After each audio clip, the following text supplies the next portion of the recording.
Hello students, welcome to our next video. So in the previous video we have seen some examples, right? So in this video also I'll explain some examples. In this example the two water tanks, lower and upper, has two discrete level switches, right? Two switches are there in the tank, water tank, that is LSL and LSU, upper level and lower level discrete level switches, okay, whose output is 0, either 0 or 1 as shown in the figure, right?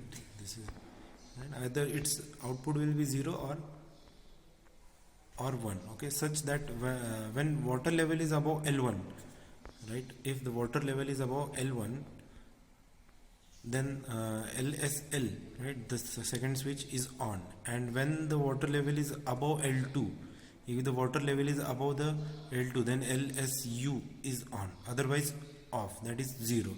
If it is on, then its status will be 1, and if it is 0, if it is low, then it will be 0, that is off. Design a ladder diagram to achieve the following objective. So which are the objective? When water level is greater than L1, when water level is greater than L1 for lower level, for lower tank, and water level is less than L2 for upper level tank, then motor pump is on, right? When water level is below L1, right, when water level is below L1 and water level is above L2, when the water level is above L2, then the motor pump is on. Then only the motor pump will, otherwise for all the condition motor will be off.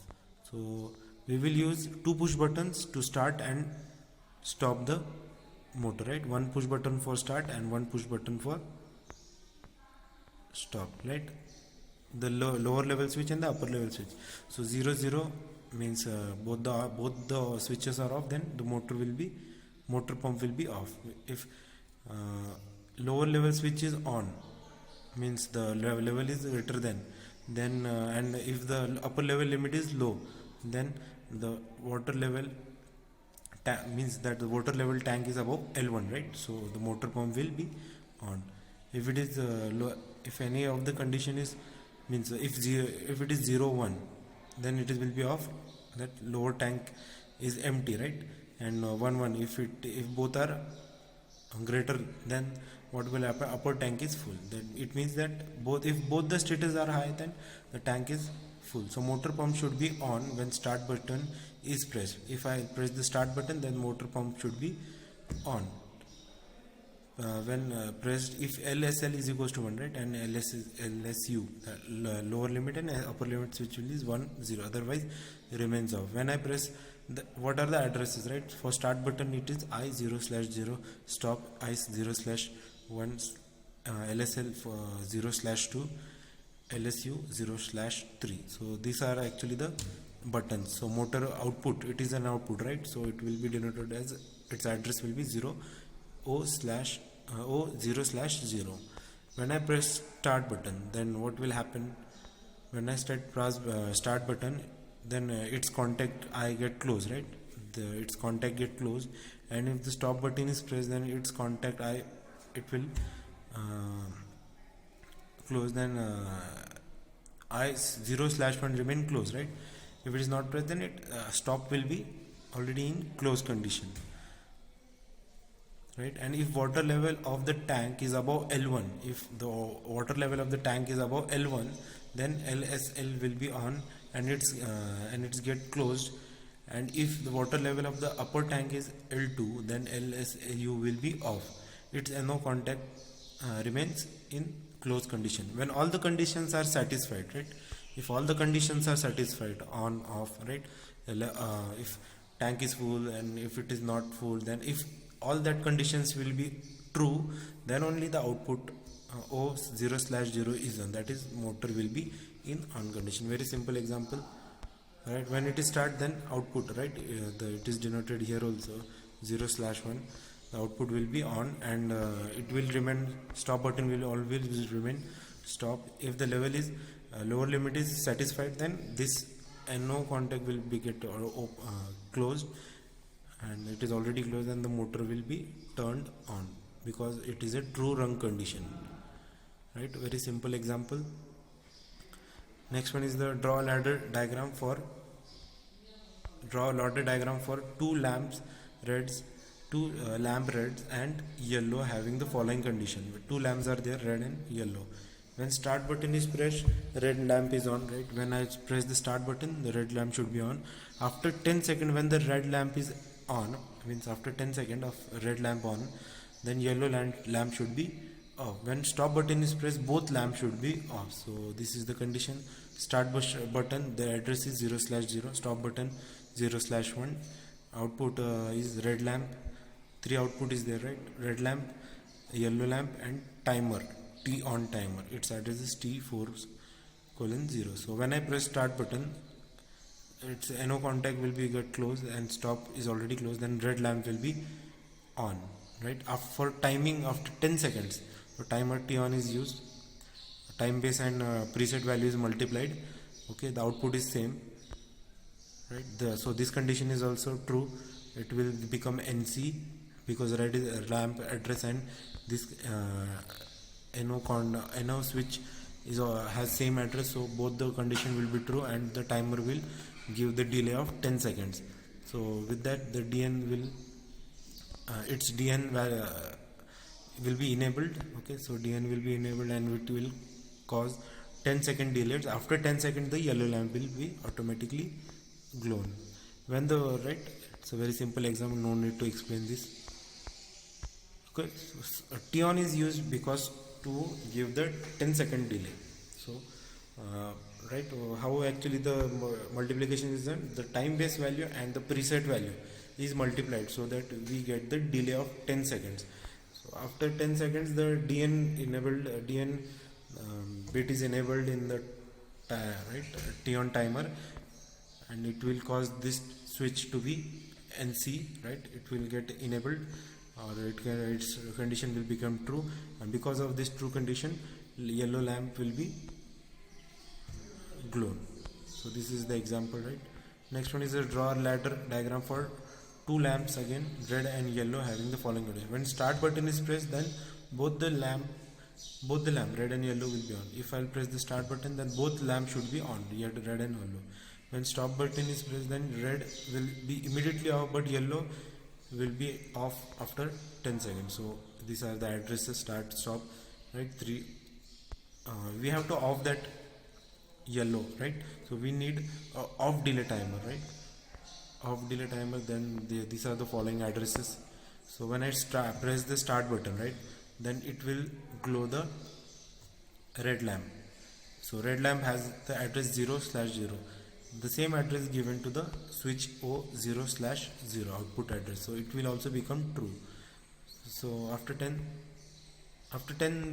seconds, it will enable the it will cause the condition to be true. So automatically its DN bit will be enabled. It is a T off timer, remember, so its DN bit will be enabled and it will cause the yellow lamp also glow. So when I press start button, red and yellow gets glowed. So it is a T off timer, it will not work. When I press the stop button, its red lamp condition will become false, it will be turned off, so output will be off. So timer will enable its condition, right? And after enable its condition, and after 10 seconds the DN bit will be enabled, and T4 as the 4:1 the /DN bit will be true and cause the yellow lamp to turned off after 10 seconds. Okay, so this was another example, very simple example. T on and T off are used here. Next one is a motor and a lubrication pumps are both running when the switch is on. When switch is on, both motor and lubrication pumps motors are running, right? Lubrication for the main motor bearing is required during motor cost down. Okay, motor cost down. After the motor is shut off, the lubricating pump remains on, right? After motor is off, the lubricating pump should be on for the time corresponding to the cost down time. In this example, the following lubricating pump remains on for 15 seconds, right? So after means turning off the motor only, also the pump should be on for 15 seconds. So which timer will be used T on timer. Right, very simple example. Both the addresses are given for input and stop, right, and output will be main motor M1, lubricating motor, right, for pumping, and T on timer. So when I press the start button, motor will be M1 will be on. So same motor address is given for this switch, and it will cause the DN bit enabled of the timer, and it will start the pumping, lubricating pump motor will become also on.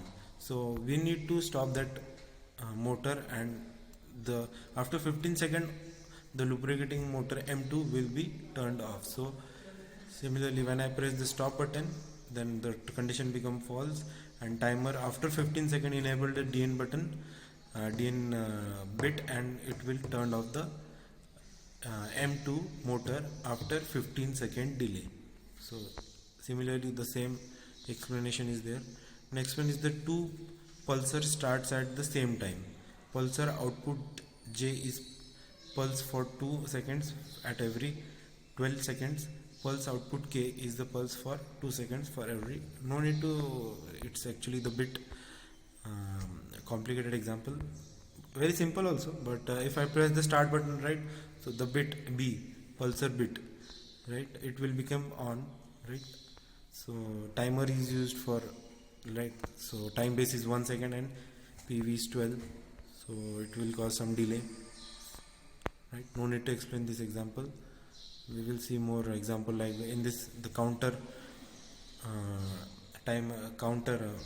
instruction is used. So develop a diagram for the following. A conveyor belt, right, is used to move an item to an workstation. So in this, a conveyor belt example is taken to move an item to the workstation. The presence of the item at the workstation is detected by means of limit switch, right. 1 second. So conveyor belt example is taken. If the presence, if there is an item on the conveyor belt, so its presence will be detected by the limit switch. So limit switch is there. After 50 items sensed by the limit switch, so the limit switch will sense the objects, how many objects are there. So after 50 items scanned, it stops the conveyor belt motor. So it will automatically stop the conveyor belt motor. This process is restarted by normally open restart push button. So there is a next push button, restart push button is used to restart the process again. The motor of the belt is started by normally open start push button and stopped by the time by normally closed stop switch. So these are the, right, start push button address is given, stop push button NCNO addresses are given. Okay.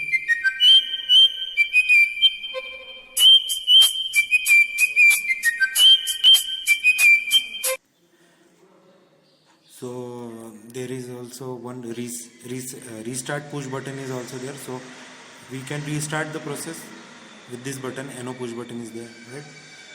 So limit switch is there. So for counting that much amount of, right, with this example that 50 items are there. So it can be sensed by this limit switch, right. So output will be motor for belt, right. Motor output will be there, and a counter up CTU counter is used because 50 items are there. So it will count from 0 1 2 3 4 5 to 50. So this is the start button, stop button address is given there, right.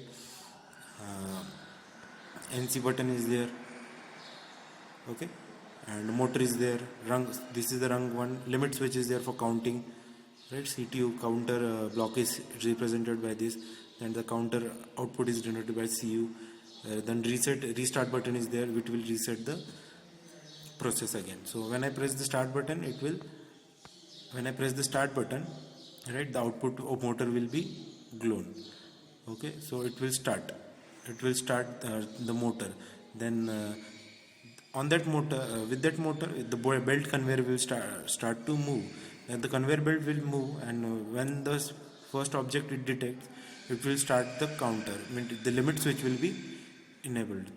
So it will enable and it starts counting. So when it starts counting from 1 2 3, Okay, so it will count and it will count till the 50 items. After 50 items, it will stop the process.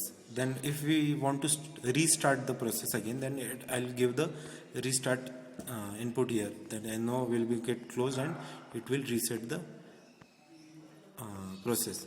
That this bit will be enabled and it will close the motor and it will again start the process. So this is also very simple example. Okay, so these are the examples basically. Okay, so you can look one by one these examples, very simple examples. If you have any kind of doubt, you can ask me. Okay, some complicated examples, how actually this how actually each process is denoted through ladder diagram, right? This is how actually the limit switch is used, greater than function is used, and function is there used, move function is there, timer, how actually the timer is used. So if you want this PDF, I'll send this PDF to any of the student and they can forward to each and every student so that they can study from these notes. Very simple examples, right? With these examples, actually we completed our first unit, right? First unit, we have covered most of the topics. If any topic is relevant, then you can kindly contact me. I'll make a separate video for this. So with this video, I think we have covered our first unit completely, and with examples, architecture, input, output, and all the applications related terms. Okay, so thank you for watching this video. I'll upload this video as soon as possible so that each and everyone can see this video.